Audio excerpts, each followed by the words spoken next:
My name's Sophie Adams. I'm a psychiatrist. I'm the clinical director for 4 Headspaces, which are enhanced primary mental health services in the west of Melbourne. So I was driving from one of my headspaces to another one of my headspaces, and I was listening to the radio and I heard an interview with a woman called Fabian Dattner, and she is the visionary behind a thing called Homeward. And she was talking about this sort of unique opportunity where she's taking 80 to 100 women a year over 10 years to Antarctica to learn about leadership, to learn about themselves, and to think about the world and what women in science can contribute to making the world a better place. Well, it's a very big question. How does it all go together? How do you combine sustainability and mental health and climate change to ignore some of the big challenges to our very well-being, like climate change? Is to almost sort of stick your head in the sand and not think about humans as they really are.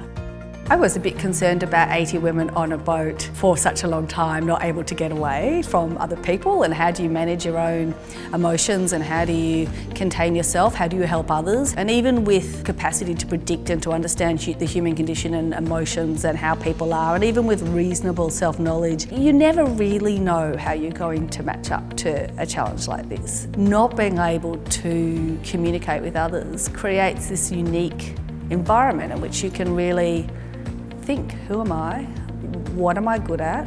What can I bring or contribute to the world? And what's going to make my life meaningful?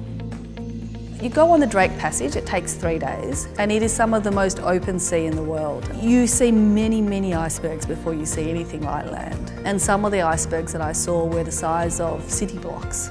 But it's really interesting how different the landscape is. So there are parts that are really all rock and penguins, there are parts that are just sheer ice, there are parts that are mountainous, and the landscape varies immensely as you go along through the different parts of the peninsula. Obviously Antarctica is full of white and blue and grey and steel and lots of space and clouds. There are some spectacular sunsets and sunrises with lots of oranges and golds over this sort of stark white landscape.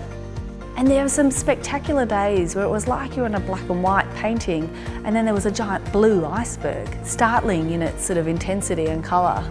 I think that I have had some very interesting experiences. I have been very much outside of my normal environment, and I think that it's helped me a little bit to not sweat the small stuff, to see that there are many ways to be an effective leader or to work towards supporting people's mental health, and there are many ways that I can do that. So I think that balance perhaps is a bit better for me now.